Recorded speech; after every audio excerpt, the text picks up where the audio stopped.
ver a beleza da santidade. Este tema ele está dentro do livro que nós estamos estudando em nossa escola bíblica dominical, que é os 12 sinais da verdadeira espiritualidade. E um dos sinais é ver a beleza da santidade. Eu confesso que quando eu li este capítulo, quando me deparei com esse tema, eu falei, meu Deus do céu. E eu fiquei sabendo que o pastor Nelson não estaria aqui, que eu teria que lecionar para a igreja e para os jovens. Eu falei, o que poderei falar sobre isso?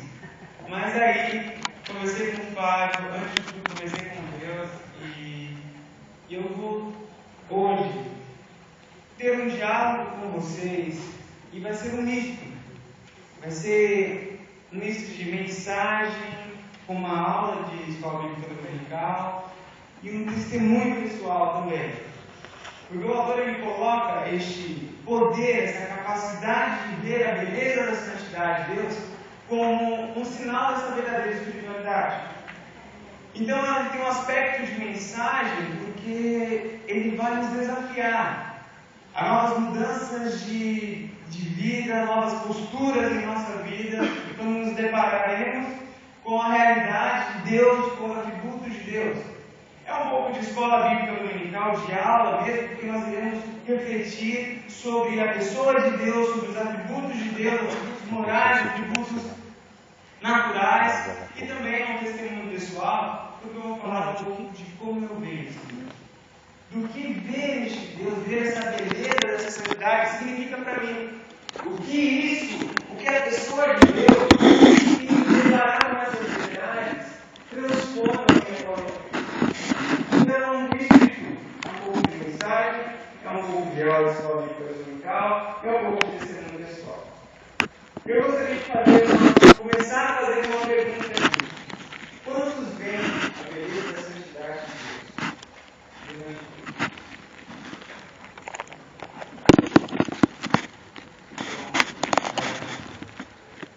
E como vocês veem essa beleza da santidade?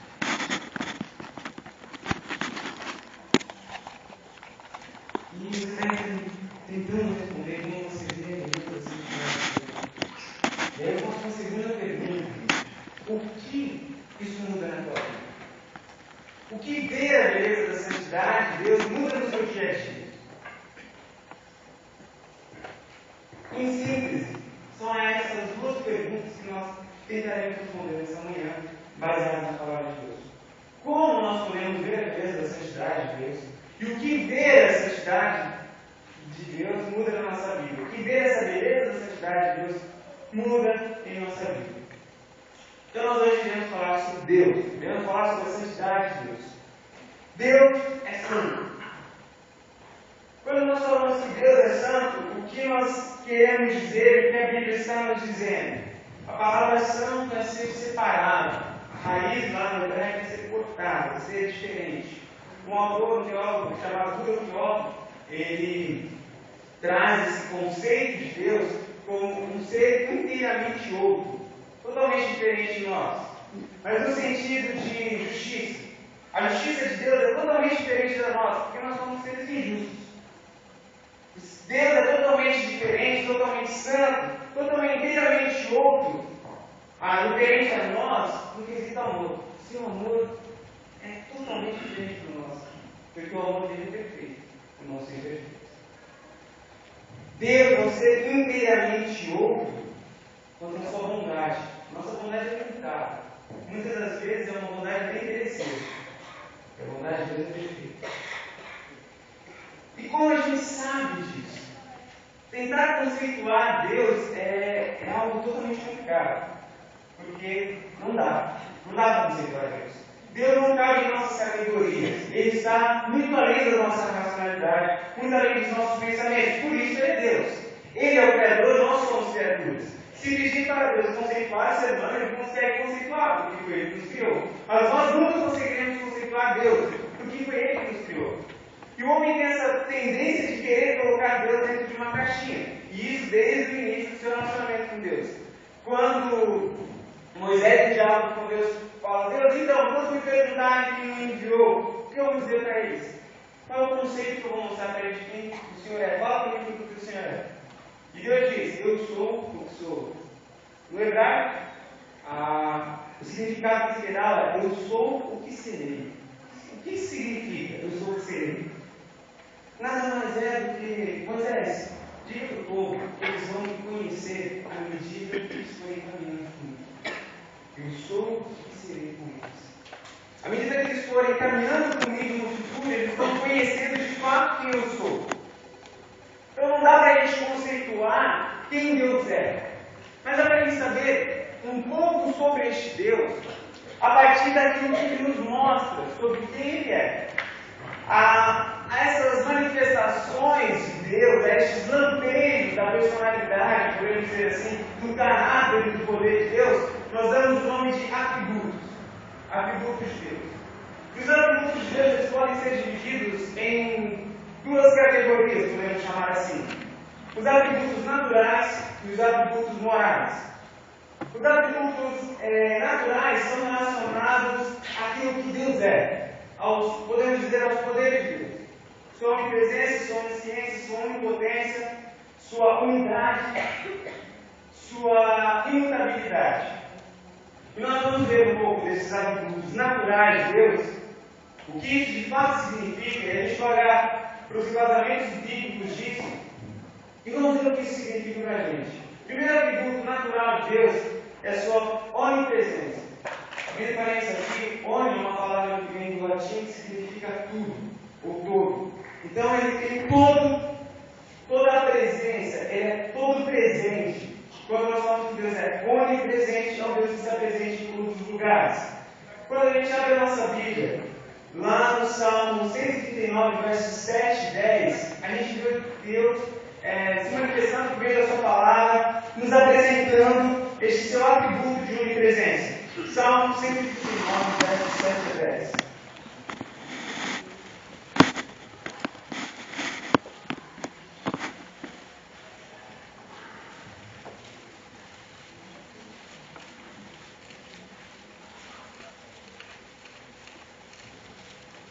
Olha o que diz lá.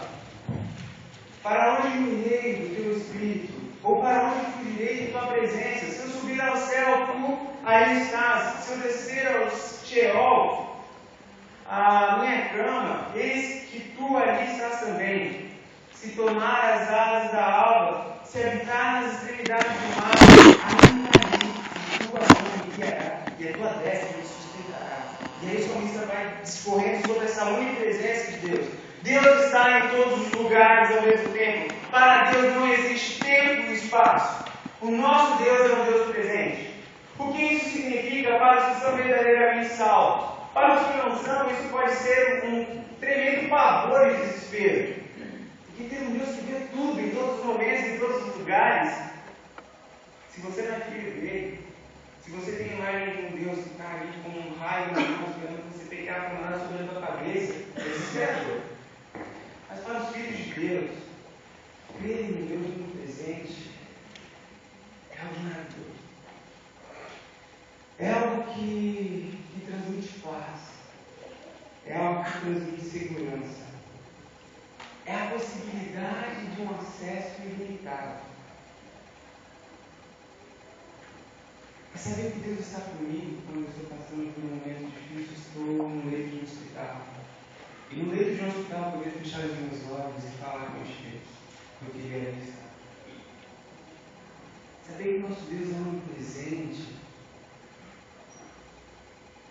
é maravilhoso para aqueles que estão dentro dos presídios e dentro de uma cela que pode entregar sua vida para este Deus. Saber que Deus é onipresente é maravilhoso, porque nos dá essa segurança que o nosso Deus não nos desampara. Por maior que seja a dificuldade, por mais distante que estivermos, o nosso Deus está do nosso lado. E uma das maiores dificuldades, muitas vezes, que nós temos é de compreender isso.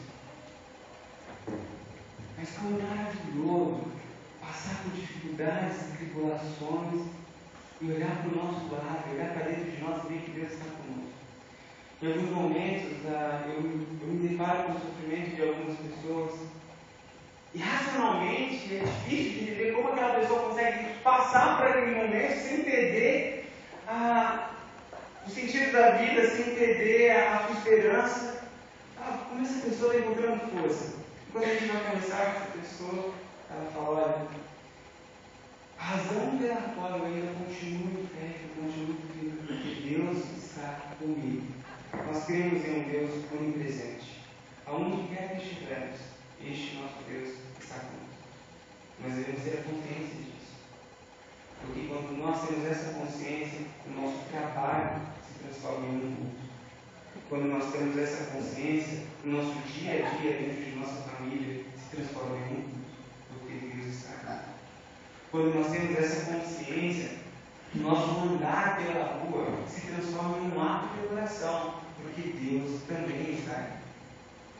Crer em Deus onipresente e ver essa onipresença de Deus, saber disso, é algo que enche os nossos olhos, os olhos daqueles que entregaram a sua vida para Jesus, a sua vida para ser guiada por Deus, porque nós vemos um Deus que está conosco em todo o tempo. Nós vemos um Deus que é Emmanuel, Deus conosco. O nosso Deus é um Deus onipresente. O nosso Deus não é apenas um Deus onipresente, mas é um Deus onisciente. Tem pleno conhecimento de tudo e de todas as coisas. Vamos dar uma olhada lá em Hebreus, capítulo 4, verso 13.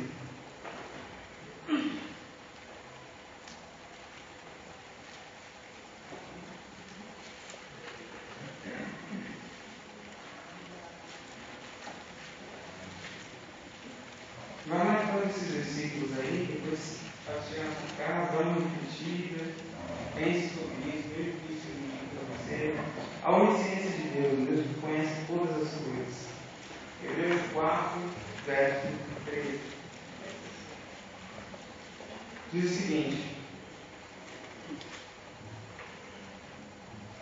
e não há criatura alguma encoberta diante dele. Antes todas as coisas estão nuas e patentes aos olhos daquele a quem devemos de prestar contas.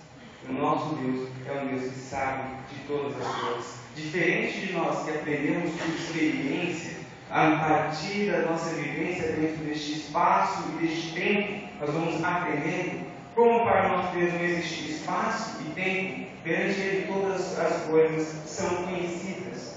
Para Ele não há nada que seja novo. Ele sabe de todas as coisas. E o que isso muda para a nossa vida?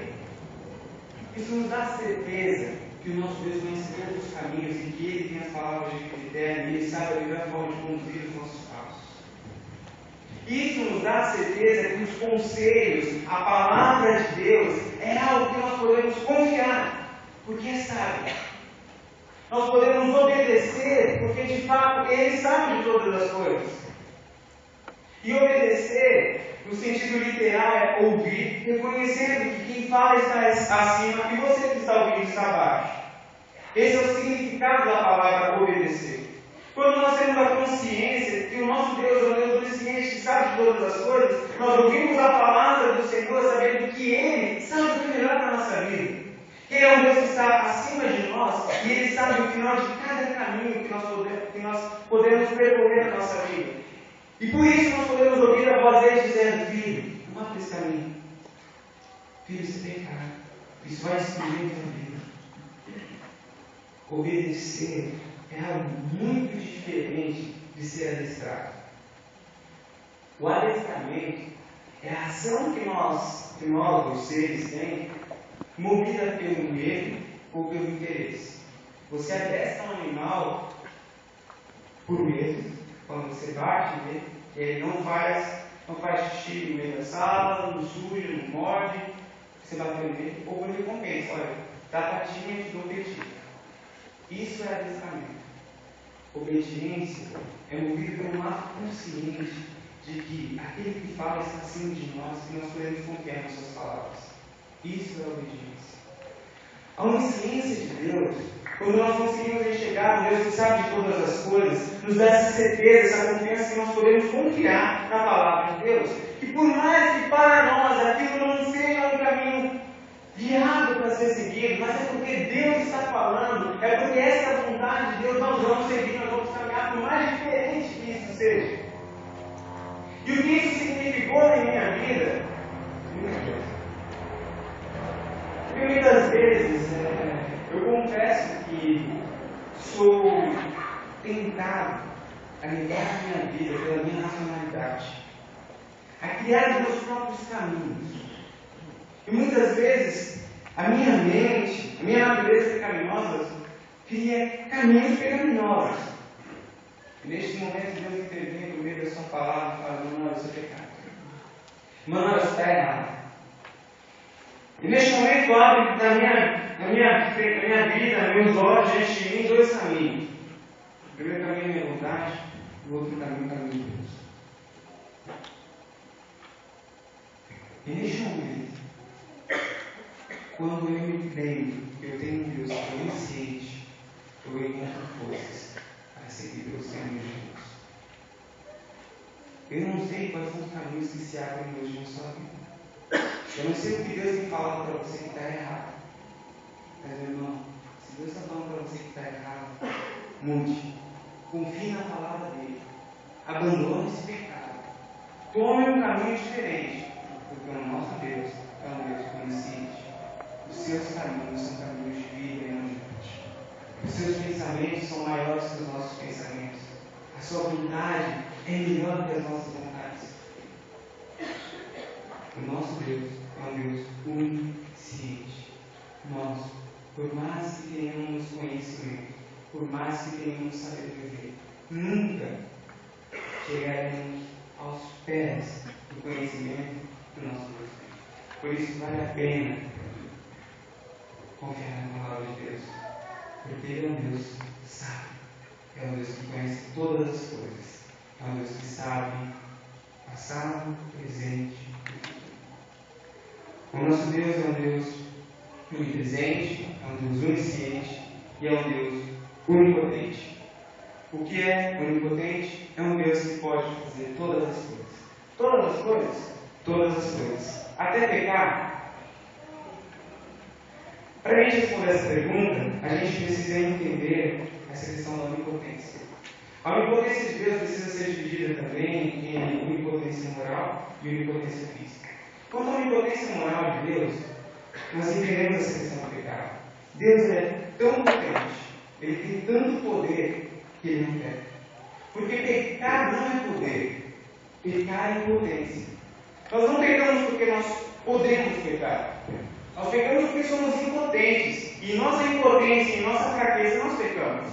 Mas o nosso Deus é todo poderoso e tem tanto poder que nele não há treva alguma. E por isso Ele não peca. Ele é potentemente moral. Ele é todo poderoso moralmente. E por isso nosso Deus não peca. Porque pecar não é impotência. Pecar é impotência. A gente vê isso lá em 1 João 1,5. Olha o que diz lá. 1 João 1,5.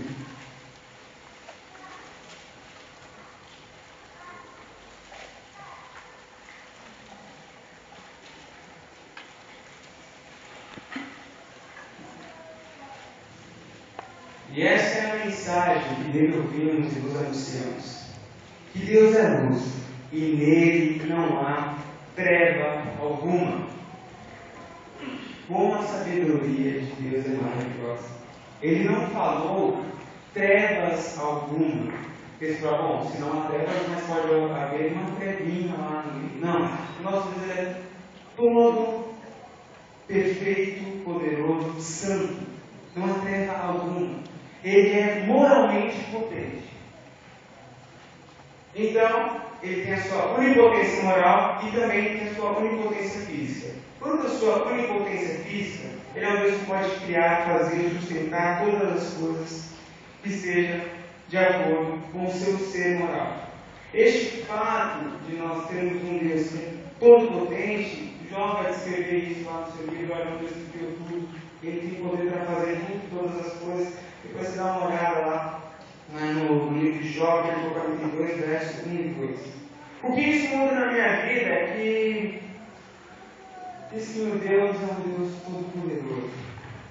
Isso me diz que Em momentos de tempestade, em momentos de dificuldade, Ele nunca vai perder o controle da história, da minha vida, da humanidade. Ele é Deus Todo-Poderoso. E por isso, no meio das tempestades, eu posso cantar. Descansando nos eternos braços do meu Deus, vou ser descansando no poder de Deus. O nosso Deus é um Deus todo-poderoso.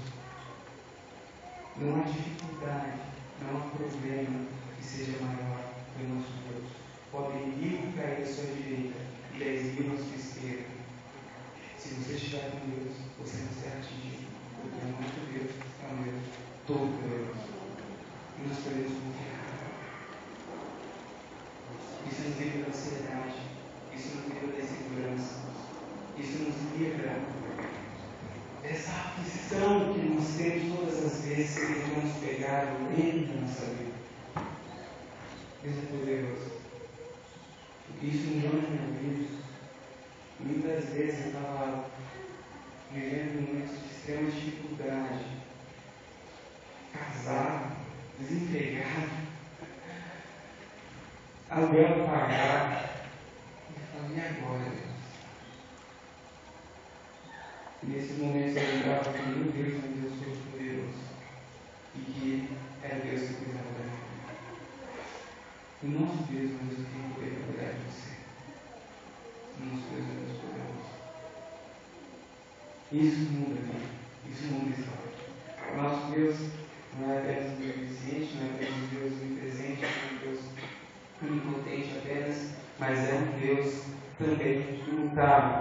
Quando a gente vai lá para Tiago, capítulo 1, verso 17, olha o que diz lá. Tiago 1, 17.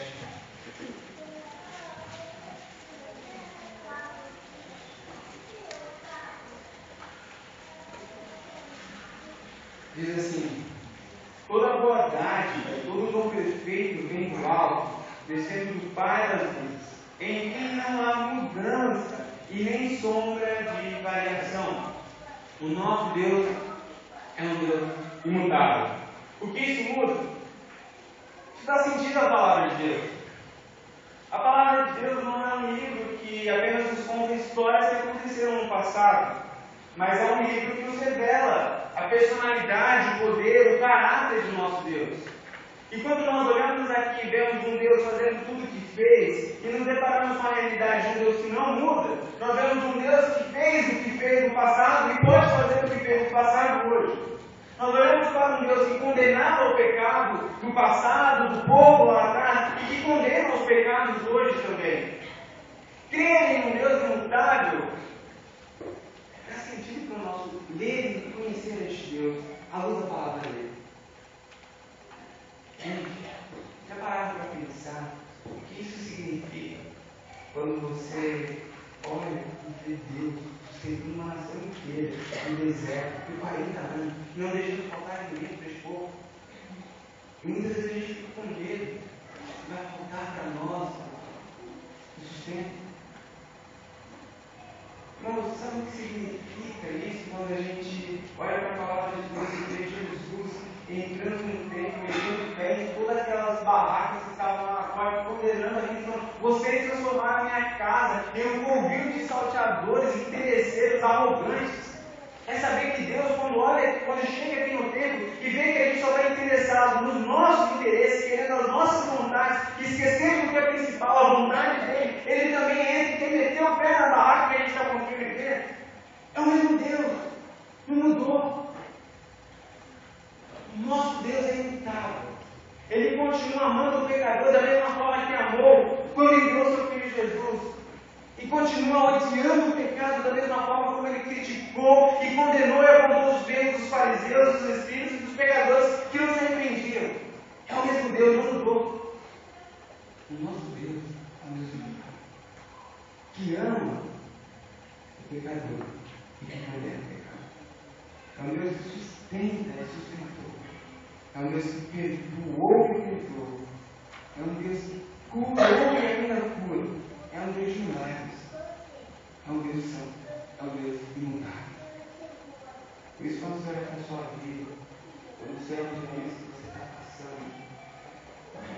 Deus. Veja a história de homens e mulheres. Veja o que você tem a ver com aquilo. Veja qual foi a ação da vida de Deus naquelas pessoas. Se foi uma ação corrigindo, veja o que Deus tem corrigindo na tua vida. Se foi uma ação de consolo, de conforto, de transmissão de segurança, receba esse conforto, receba essa segurança. O nosso Deus é um Deus imutável. E a nossa Bíblia não é uma história do passado, mas é um livro que revela quem Deus é, quem foi e quem Ele é. O nosso Deus é um Deus imutável. Estes são alguns dos atributos naturais de Deus. Porém, existem os atributos morais também de Deus. Que são atributos que são relacionados ao caráter de Deus. Que são relacionados a como Ele manifesta todo este poder dele, todos estes atributos naturais. Imagine, vamos fazer uma viagem. Tá? Se nós tivéssemos um Deus que fosse onipotente, mas não tivesse o atributo moral do amor, Ele ia ensinar todo mundo aqui. Ele ia ser um Deus sarcástico. Mas o nosso Deus é um Deus onipotente, mas é um Deus amoroso. O que seria como seria este nosso Deus se Ele fosse onipresente, mas se não fosse um Deus bondoso? Sua presença só seria para nós julgamento, juízo, pena. Mas Ele é um Deus amoroso, é um Deus bondoso, é um Deus de justiça, é um Deus de verdade, é um Deus santo. Olhando para estes atributos morais agora, vou destacar alguns. O primeiro é a santidade. Nosso Deus é um Deus santo, perfeito. Lá em Mateus capítulo 5, verso 48, vai dizer isso de forma bem clara.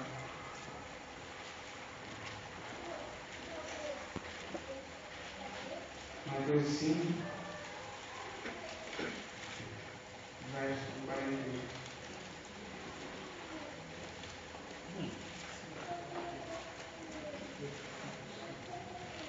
Sede vós, pois, perfeitos, santos, como é perfeito, santo, vosso Pai celestial. Nosso Deus é Deus santo. Falei no início sobre a santidade de Deus, sobre a forma como Ele é. O seu amor, a sua perfeição é diferente, mais elevada que o nosso. Nosso Deus é santo. Lá em Isaías vai falar santo, santo, santo.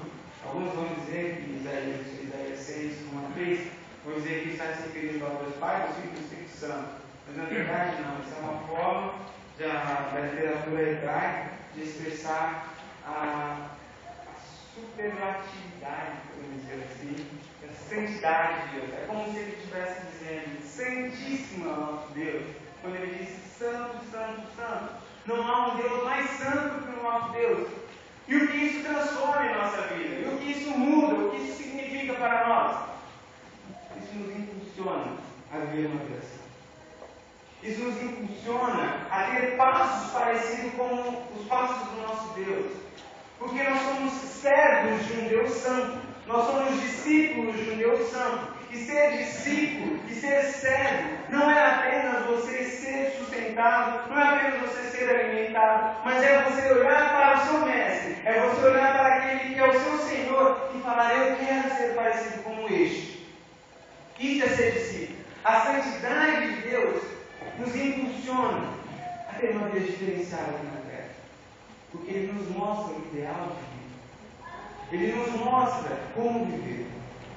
Eu já disse isso aqui uma vez, mas eu acho que tem tudo a ver dizer de novo.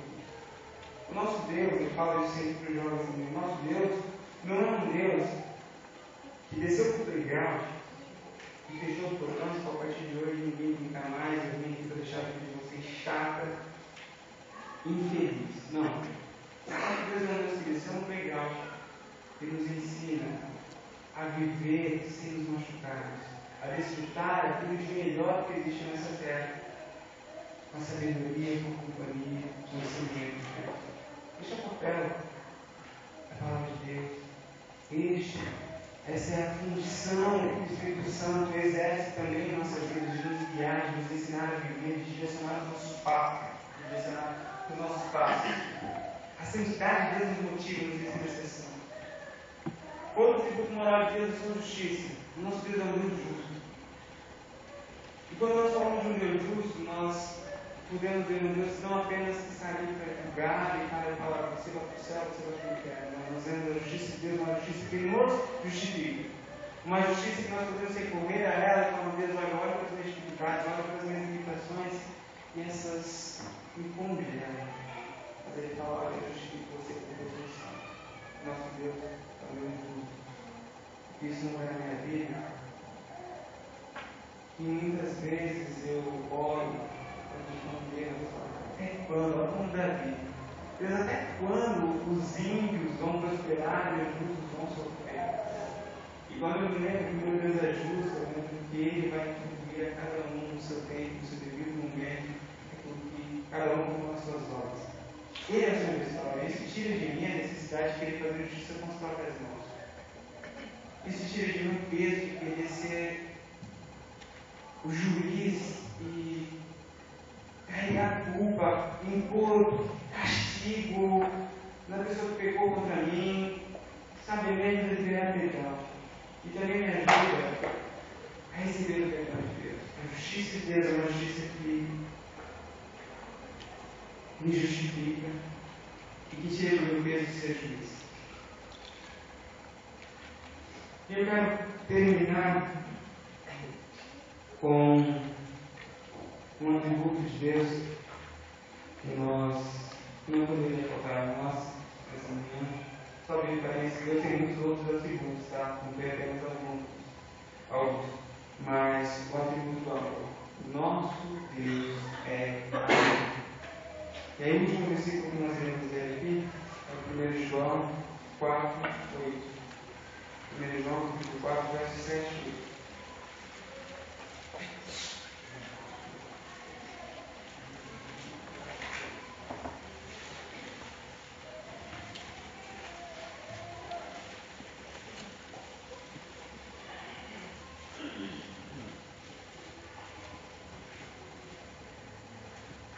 João, capítulo 4, versos 7 a 8, diz assim: Amados, amemos uns aos outros, porque o amor é de Deus, e todo que ama é nascido de Deus e conhece a Deus.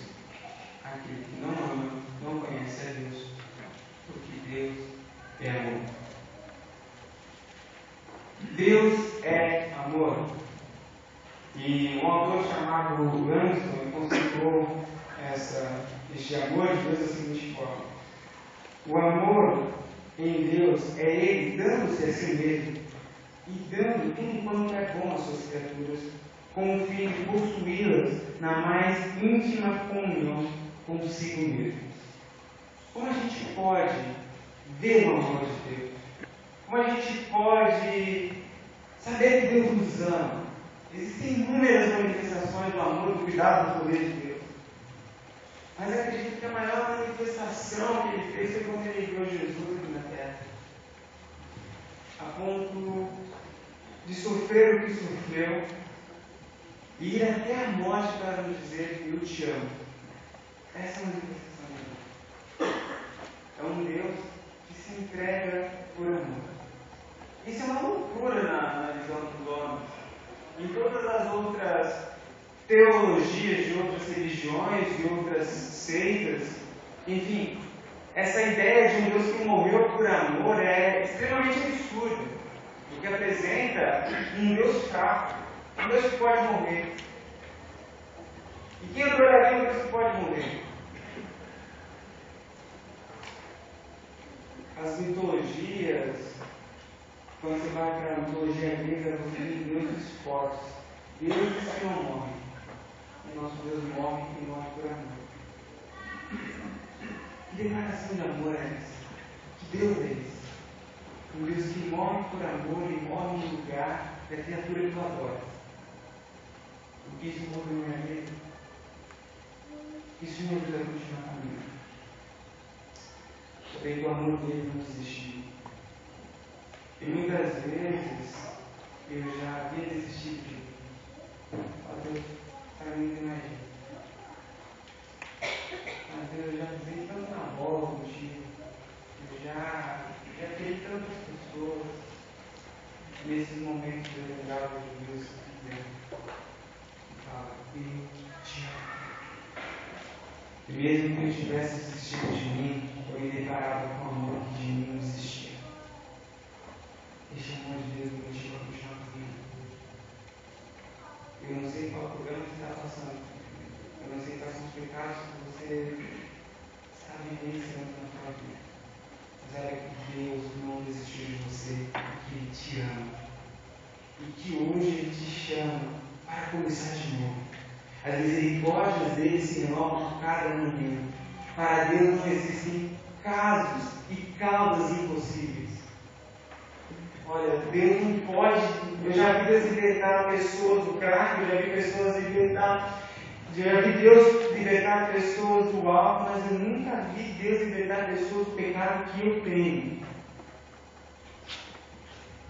Uma verdade precisa ser entendida e vivida por nós. O nosso Deus é um Deus que nos chama para termos uma vida livre do pecado, independente de qual seja este pecado. E Ele tem poder suficiente para transformar a tua vida, se você se render a este amor e vivenciar este amor que nos constrange. O amor de Cristo nos constrange. E isso gera transformação, isso gera mudança de vida. Não é o medo que muda as nossas vidas, não é o interesse que muda as nossas vidas, mas é o ser constrangido por este amor. Eu me deparo com um amor infinito, um amor que é absurdo aos meus olhos, e eu falo, como eu posso pecar pelo Deus que me ama tanto? Como eu posso me deitar na cama do pecado, tendo um Deus tão fiel assim? Esse é um Deus constante. E todas as vezes que eu me deparo com o pecado, com a oportunidade de pecar, e me lembro deste amor, eu falo, Deus não merece esse pecado. Deus não merece este ato de rebelião, este ato de desprezo, essa traição.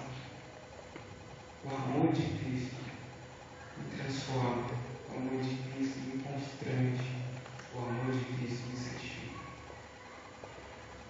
E este amor de Cristo me ensina a amar. O amor de Cristo, Ele nos ensina a nos relacionarmos com as pessoas que estão ao nosso lado. E eu quero terminar aqui com uma experiência que eu tive ontem, quando nós estávamos integrando as pessoas do Gil.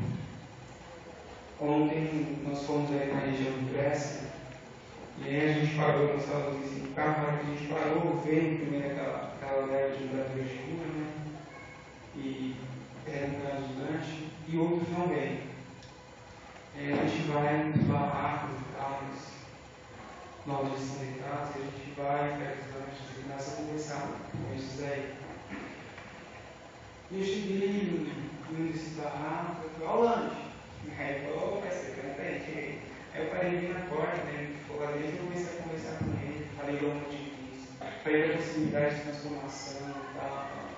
Expliquei para ele o plano de salvação. E aí ele pegou a vida para Jesus e tal. E aí chegou no final, ele me deu um abraço. E ele falou assim, olha, ele olhou para o amigo dele do lado e falou, cara, que coisa estranha. Parece que você já sofreu o que a gente está sofrendo. Isso é um milagre. Isso é um milagre. Isso é consequência da manifestação do amor de Deus na nossa vida. Essa possibilidade de nós olharmos para a dor do outro e chorarmos as lágrimas e as dores que o outro chora e que o outro sente, isso é um milagre de Deus. O amor de Deus nos ensina a olhar para o outro e a sofrer junto com ele. O amor de Deus é o amor que pegou seu Filho, Jesus, e veio aqui passar as nossas dores, chorar as nossas lágrimas e morrer a nossa morte. O amor de Cristo tem que provocar em nossa vida essa nova maneira de amar, que sofre com os que sofrem, que se alegra com os que se alegram, e que se entrega para mim. Eu não sei o quanto desses atributos de Deus significam na tua vida. Mas se esses atributos não significam muita coisa, na hora de mudar de vida. Agora, se esses atributos têm mudado a sua vida, continue nessa caminhada. Você está vivendo uma verdadeira espiritualidade. Você consegue o segredo, a chave, podemos dizer, dessa lição, é olhar para todos estes atributos e entendê-los como belos. Tomás de Aquino e toda a filosofia relaciona beleza com bondade. Tudo que é belo é bom, tudo que é bom é belo. Tudo que verdadeiramente é belo é verdadeiramente bom. Se há algo que não é bom e sua beleza é porque não é tão belo assim. E se há algo que não é belo e sua bondade é porque não é tão bom assim. Olhar para todos estes atributos de Deus e entendê-los como belo, isso é um sinal de uma verdadeira espiritualidade. Deus é Deus de amor e todo poderoso. Que Deus nos abençoe e que os seus atributos mudem nossa vida. O nosso olhar para estes atributos possam resultar em mudança de vida. Amém? Vamos orar? Senhor, obrigado por tua palavra. Nós clamamos a Ti, Pai, para que o Senhor abra os nossos olhos, para que possamos ver cada dia mais a Sua manifestação, para que possamos ver cada dia mais quem Tu és, e que este conhecer a Ti possa resultar em mudança de vida. Em nome de Jesus, essa oração que nós fazemos. Amém. Bom, nós temos agora